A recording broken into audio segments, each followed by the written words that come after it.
a carpenter like his father. He did his primary education in New Brighton and higher education in King Williamstown. He left behind his only son, Sidima, his brothers and sisters. He now also has grandchildren and great-grandchildren. Lala ngomqolo uSuthu.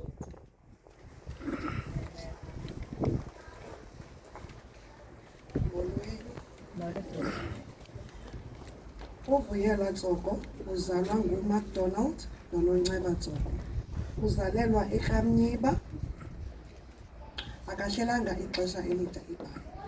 Ebethanda ukuba semakhaya. Ebethanda ukulima nokusebenza ngemfuyo yakowabo. Ebengumntu onamandla okuxhela ihagu yedwa.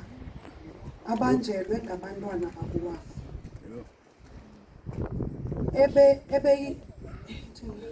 Ebeyithanda ifemeli yakhe kakhulu, eyisebenzile. Ushiye ngasemva unyana wakhe okuphela amzeleyo, uSizwe Tsoko. Ungabo nabazukulwana nesizukulwana. Lala ngoxolo Mabayi. Molweni. Uyiswa Grace Tsoko, born on the 15th of September 1946 and died on the 12th of May 2004. Uyiswa Grace Tsoko uzalwa nguMacDonald Tsoko. uMagasela ezalelwa elalini eBomvu. Amabanga akhe aphansi uwenze eQonce, wabuya wafunda eNew Brighton Primary School. Uphumile apho waya eKwaZakhele High School, wadlulela waya eClarkbury Institution apho afundele khona ubutitshala. Ngonyaka ka-1969 waqala ukusebenza eLungelo Primary School naseBenyathi Primary School, kanti usebenzile naseMonti ixesha elingephi. Ubuyile apho wasebenza eSamonongongo Primary School apho asutywe khona kukufa eXelenga khona. Ekuhambeni kwexesha uye wazimanya ngeqhina lomtshato noNzotho uBabini Ngoqo. Ushiya ngasemva abantwana bakhe nabazukulwane noodade bakhe nabantwakwabo nabatshana. Lala ngoxolo Mabayi. Amen.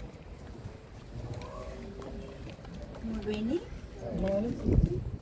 Nomakhaya Tsoko, daughter of Uyiswa Tsoko and Babini Ngoqo, did her primary at Samuel Nongongo and Philip Nikiwe Higher Primary School. At the time of her sudden death, she was doing computer studies at Iqhayiya Technical College. She loved to cook and to look good. She was part of the church choir and enjoyed being part of it. She liked to travel with the church and worship the Lord. Lala ngoxolo Mamzotho. Abandihambe emfuleni wethunzi lokufa sayigwika bubi ngoba unam wena. Jonga yakho ngumsimelelo wakhe yantuthuzela ulungiselela isitebe kubabandezeli bami. Uyithambisa ngoni inhloko yami indebe yami yaphalala inene.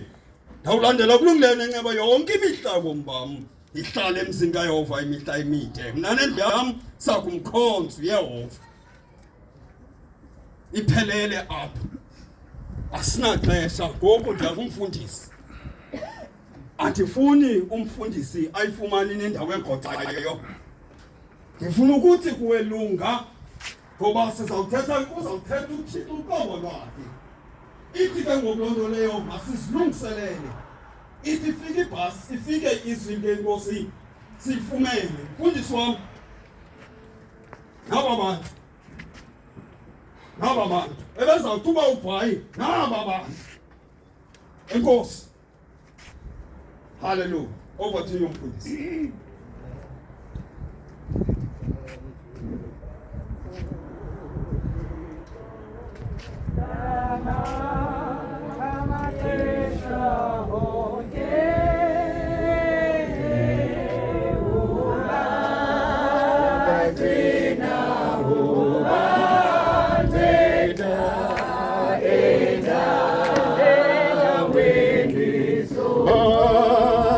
Tuela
Let us just say hallelujah. Hallelujah. Let us just say praise the Lord. Praise the Lord. Let us just say praise the Lord. Praise the Lord. Let us just say glory. Glory. Let us say pray amen. Amen. For God is good. And all the time. For God is good. All the time. And all the time. All the time. For God is good. All the And time. all the time. For God is good. All the And time. all the time. Someone to say kwakho ufikela apha ilapha lekusasa nje kamxelela mntu uba usemhluthile. Just tell the person next to you. Just tell the person next to you. Tell usemva kwakho.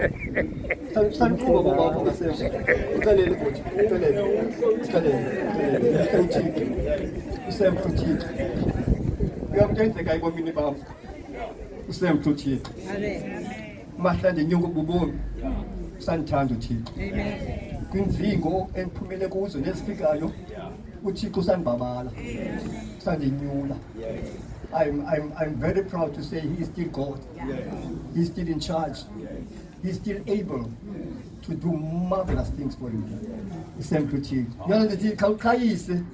Khawuqala nomsekhanga wakho uyakhayisa. Tata uyakhayisa ngoba ayingamandla am. Ndivukile namhlanje. Ubuncwane bokuthandwa uThixo. Ngicela nomsekhanga wakho uba uThixo usandithanda.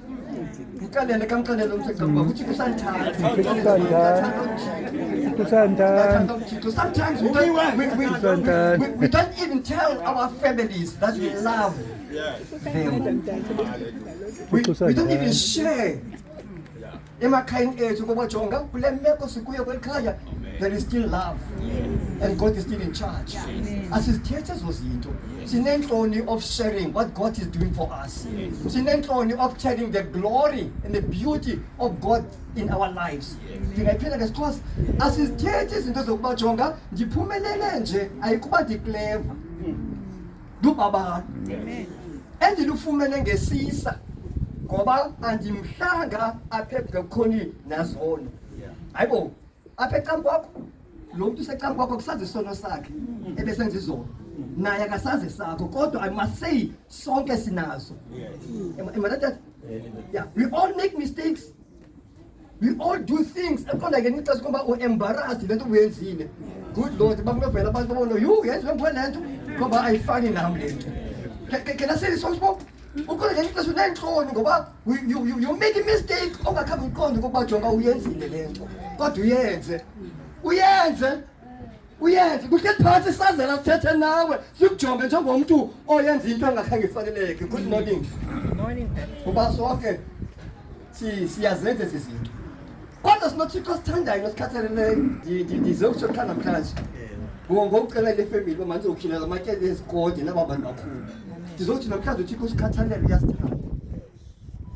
Let us just say amen. Amen. Let us just say hallelujah. Let us just say praise the Lord. For God is still good and all the time. For God is still good and all the time. And the bafuna badaba kokulungu. Amen. Ngikule ngoba kaloku yadlula la mina yokulila. Kwaba by 6. Namhlanje mina celebrate. Ngidla konke kacula inkolo makhulu ndithi una bantu bakho Thixo ngamaxesha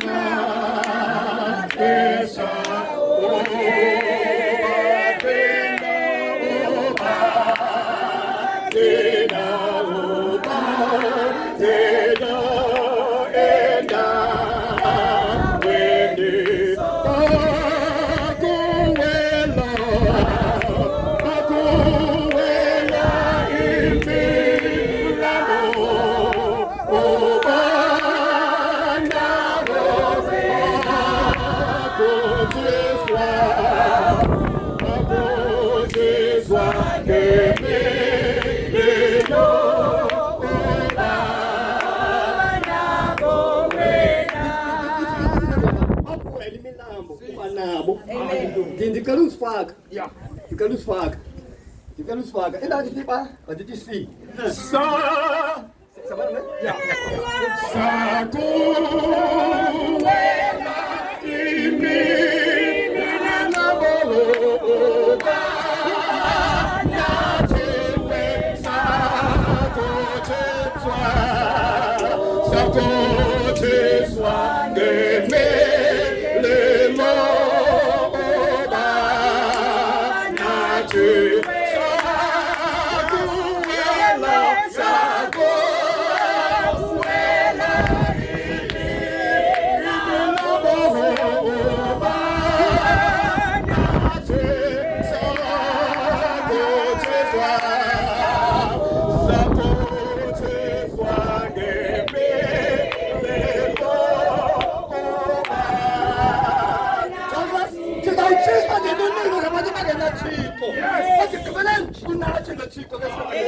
Uyasiqina, uyasithanisa. Sizawukhula, sikhuluma singengazaziyo kodwa kufanele uyasibalana noThixo. Ngicela usifaka ndikhuphe wena. Ndakuwela, ndakuwela imini namuwela oba.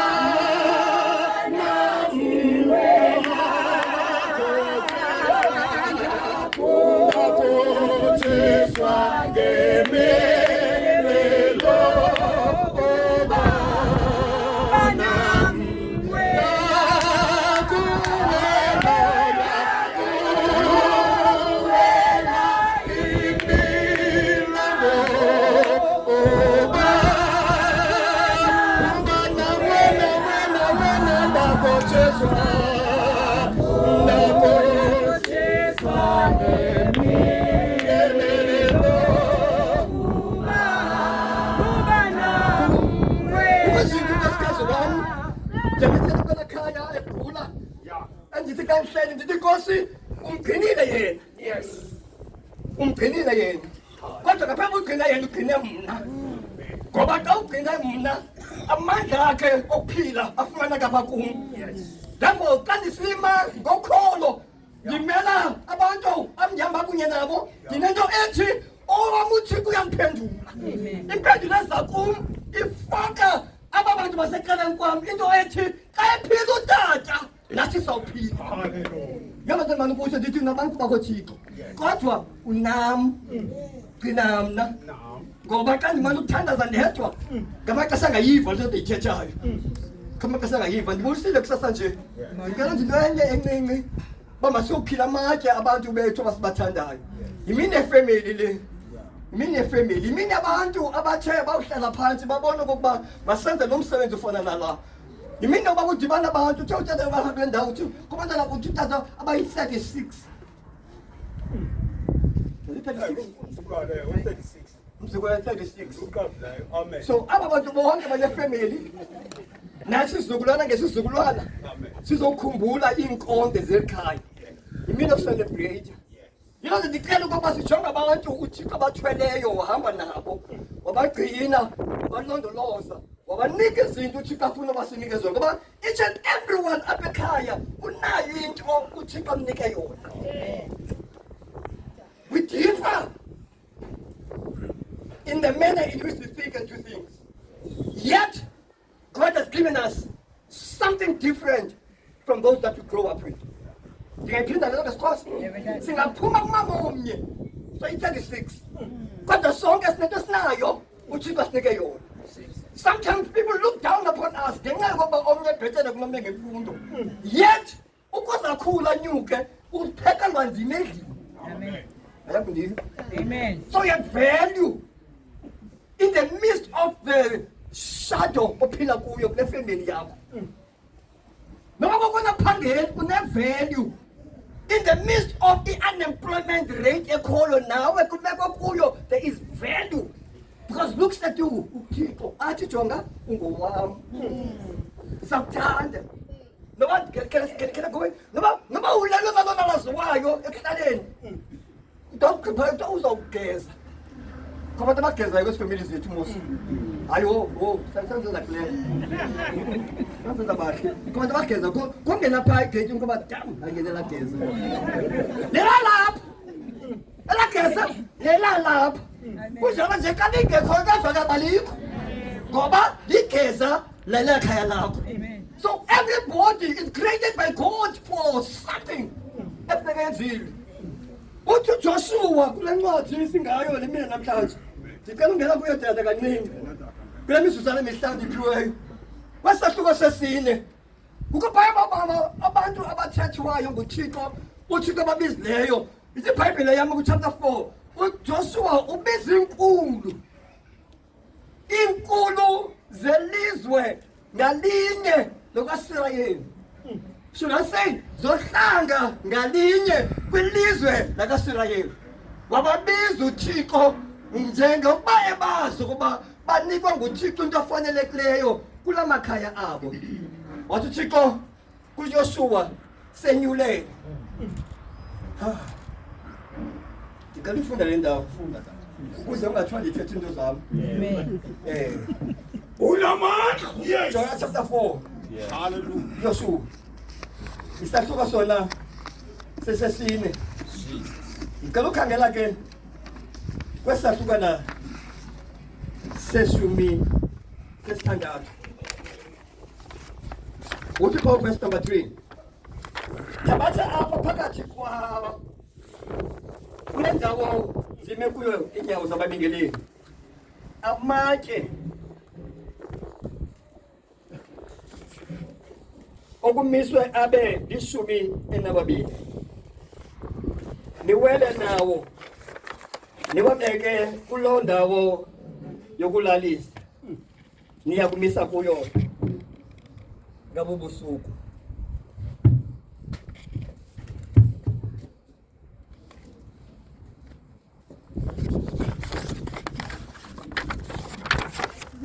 Nginesihloko naso usukoyika usukhala ngoba obethu uthixo uyazisalisekisa isithembiso zakhe. Kela ke le mini siyisebenzise njengesubject leyo. Fear not. Fear not, for God fulfills His promises. Yabakala mama. Yabakala mama. It's normal, uloyiko. A person who doesn't have fear in his life or his life is just a very ignorant person. You hear every now and again of the future, of what is going to happen, writing exams at school, varsity. There's always fear. Getting into a job, there's always that fear before you start doing other things. It's linda upaya koloyiko lwakho musa koyika ngoba owethu Thixo uyazizalisekisa isithembiso zakhe. Ngiyabakala mama. Amen. Ngiyabakala tata. Okay. Ngiyabakala baba tata baba. Ngiyabakala bhuti. Ngiyabakala sisi. Musuko yika. Ngoba uThixo wethu uyasibezekisa isithembiso sakhe. Kubhubhu uYeshu uMoses yathi emiphezu kwentaba ujonga ilizwe phezu kwentaba uthi uThixo jonga Moses, you have done well good, you have done so well, you have leader, and ngoku akusongene kwela lizwe uthi uThixo Moses iBhayibheli ithi akakhalaza uMoses, akasola uThixo, akabe nanto efana nathi sibe nezinto esizithethayo xa ingenzekanga into according to our will, because yangenzeka into iba ukhushulu. Moses akakhalaza wema tonight. Wathi Moses wena waba likhaya kuthi isizukulwana ngesizukulwana. Uthi Moses uyixexetha ngaye wadumisa uThixo Moses. Ngoba Moses uyazi ukuba yonke le ndlela behamba kuyo tata bethwele uThixo. Amaxesha amaninzi siye sisingomba isifuba ngenxa yezinto esizenzileyo sicinga ukuba zezethu okanye lwethu lwazi, kanti ngiyaphinda besithwele uThixo. IBhayibheli uThixo amba uMoses emkile wale bafana ababini abathathileyo phakathi kwabo ngulothi ngaye inyana kaNuni ekuthiwa nguYeshuwa, kanti phambi kwabo wayenayo omnye oyemke noYeshuwa babuye nengcele efanelekileyo. Bamcela abangakasirayeli ukuba jonga ninelizwe endilithembise lona, ninendawo endizawungena kuyo, ninezinto ezintle endinawuzenzela zona. Eyinye into endiyifunayo kuni ndinquleni, ngoba xa undinqula I will never disappoint you. I will always be there for you. In the midst of pains and trouble, I will come and rescue you because I am God. IBhayibheli yam wathi uYeshuwa abuya nengcelo, bakanti lengcelo ipositive yenze uThixo noMoses bagcobe ngaphakathi. Sometimes izinto esizithethayo zenza uThixo ame phakathi kwakho nempumelelo yakho. Unvile ne? Your utterances can be a wall between you and your success. What you say, how you say it, when you say it, to whom you say it, at that particular time can be a destructive way to you and your future. Ngoba uYeshuwa uba wayemile namadoda ayishumi what? Siya kwalizwe kodwa sitangena pha ngoba thina we look like grasshoppers. Joshua wouldn't have been called by God bamakaye akhokele indlela kaMoses, but because Joshua had a spirit, the Bible says he had a beautiful, wonderful spirit. Ngoba uThixo akamfuni umuntu onomoya ombi, uThixo akamthanda umuntu onomoya okhohlakeleyo ongcolileyo, uThixo akamfuni umuntu ojongonya umuntu abanomona nenziko, akamfuni uThixo lo muntu. But when God looks at Joshua, God was happy and satisfied. The Bible wafuna uThixo, wafuna uThixo uba uJoshua makahambe ayokuba nguye ozokhokhela abantu bakhe amaSirayeli. This book ngoku chapter number 1 sefike taniko ayibo man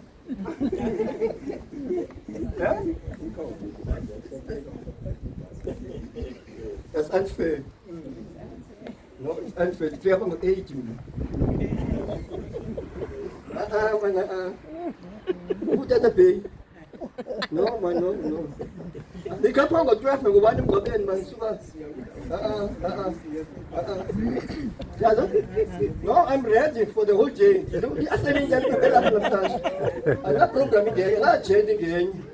No, let me preach. Amen. Let me preach. Allow me to preach. Because God wanted me to preach today. Let us just say amen. Amen. Let us just say hallelujah. Let us just say praise the Lord. Let us just say praise the Lord. Praise the Lord. God is good. And all the time. Joshua mnenda unika kunya. Moses. Umkhonzi wami akasekho. Abantu bafundi bebo 6. Bebafunda kule ndawo tatomkhulu benu amakhulu benu abasekho. IBhayibhile phakama ke Joshua. Kule ndawo kuyo vuka Joshua. Ngoba I have a program that I'm setting my children for led by you. Ngoba ukufuna Joshua athatha sisizwe. Asise kwilizwe lethu. Ukulizwe ledinga esibekele lona ingxaki zinkokheli zokusisa kwilizwe lethu. You kokheli ngamaxoki. Kokheli ezitholisa abantu. Kokheli ezizinto okuqonda ukuba are we really in that promised land? Are we there? Are we really there? Uthi Joshua bebuya mantasha. Uthi Joshua ngena chapter number 4. Sithatheleni kwizinto zamaweni.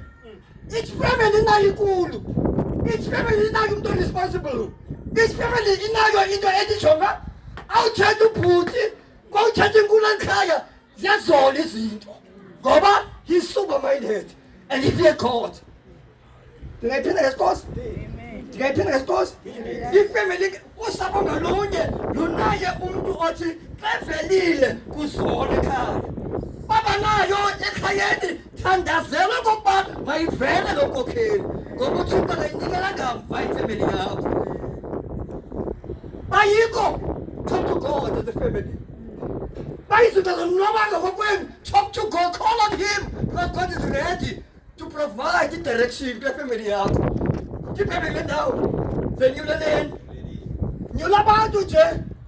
Indicela kule ndawo ithi, nebenyula abantu. Mabalandele ababingeleli abathole ityeya yomnqophiso. Ngivile mama ne? Yebo. Yekile tata. Ngositayo. Abathole ityeya yomnqophiso.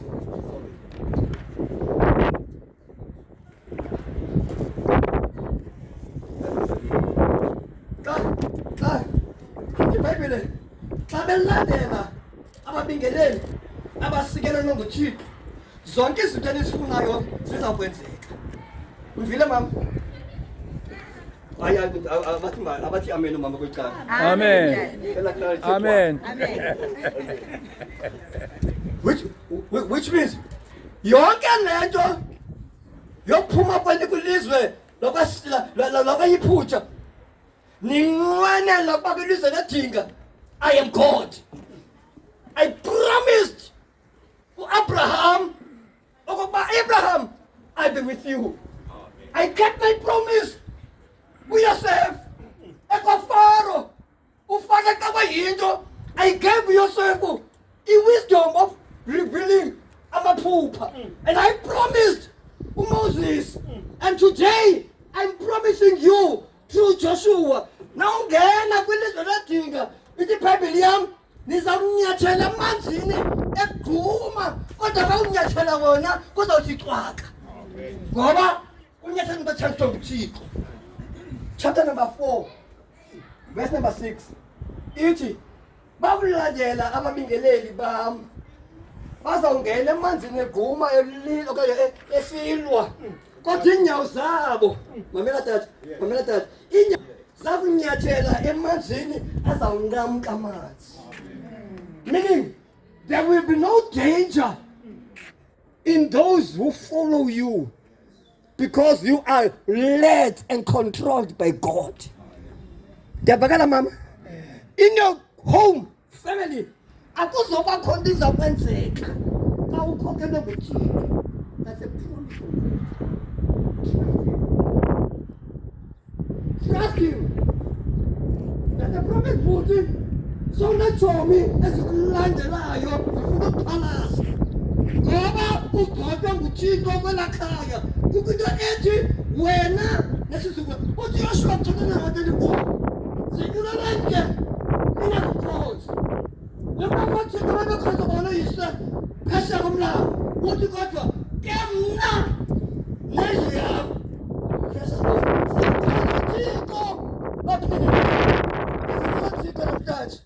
Andizisaka nje yedwa ndizizothixo othi sawamisa lamatye azosokuba sinembombo ekhoyo esilandelayo yaye yona nakusigcina yakusithwala zonke into esizifunayo siyazifumana.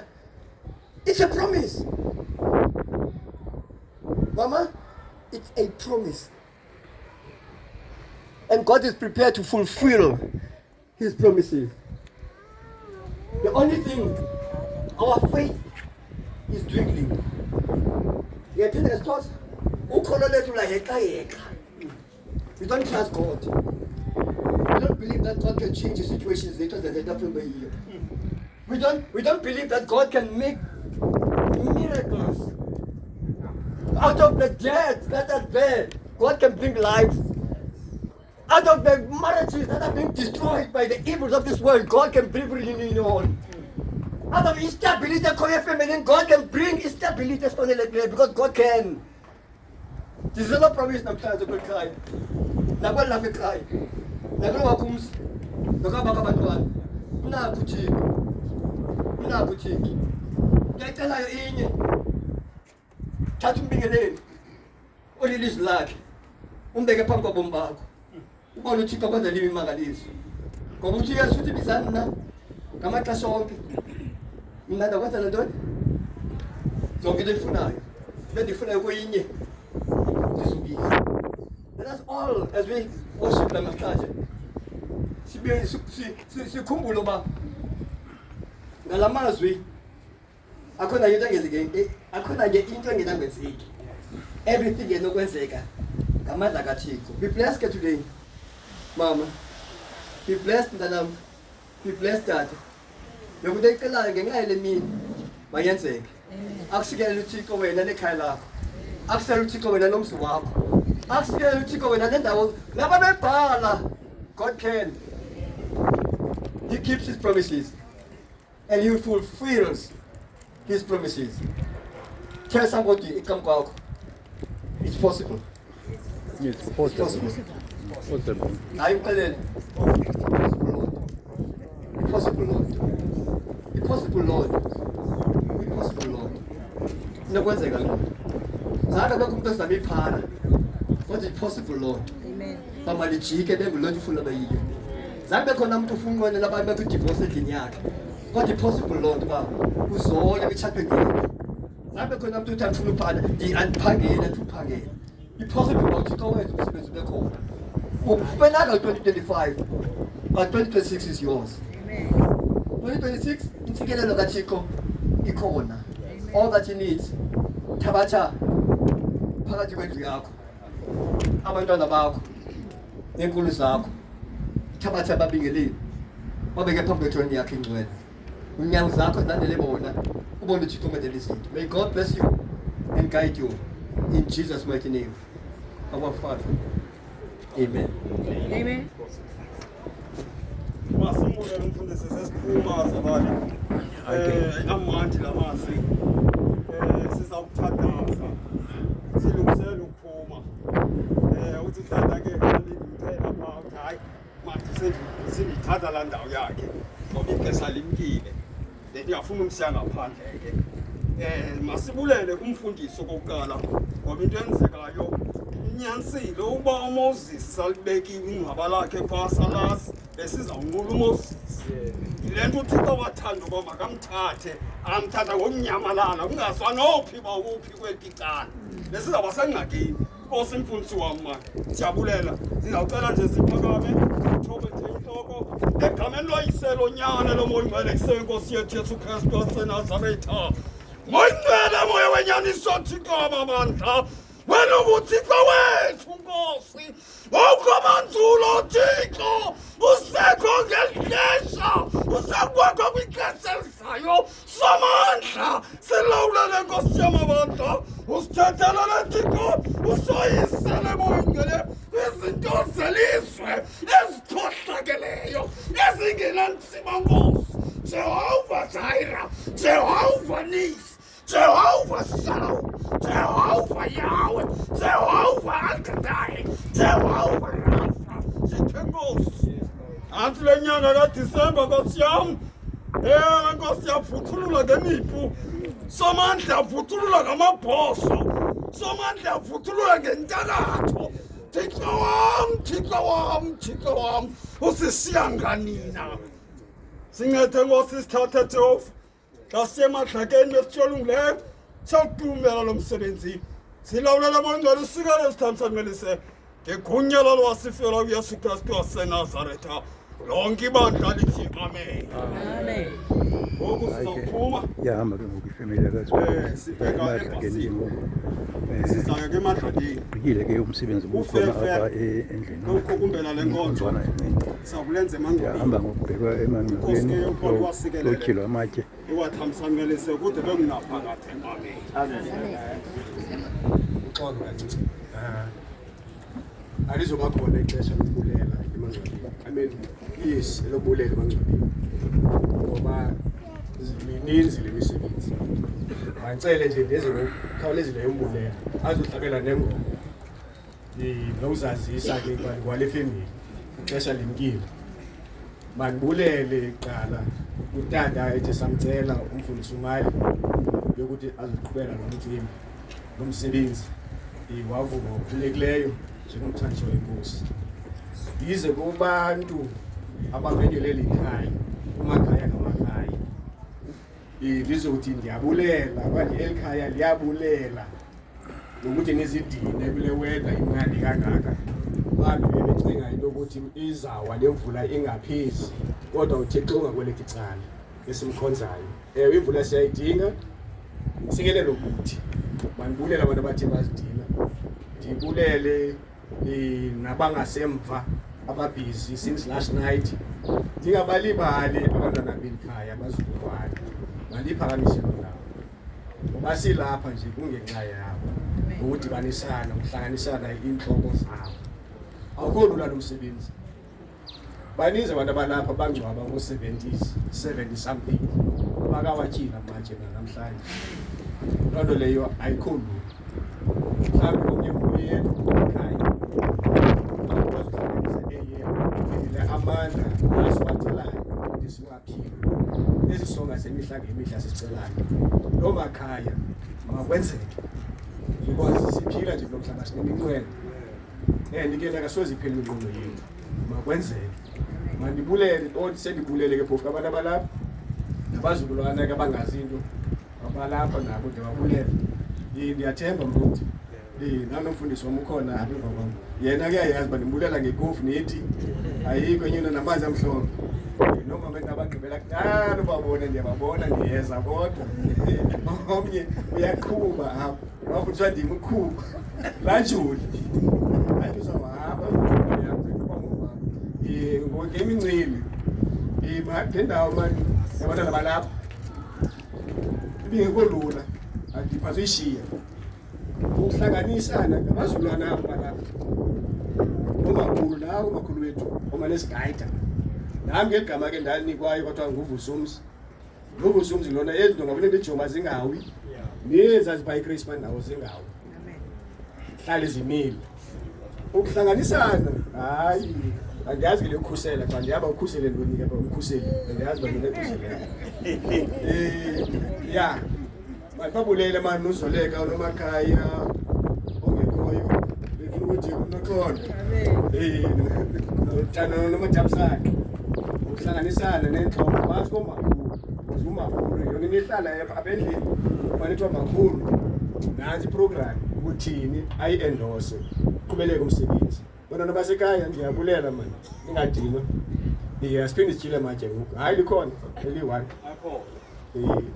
sikhambe sibekele i-one kwam abanye sawesifune sibabone Ngicile manje ngiyabulela inkosi. Singahamba.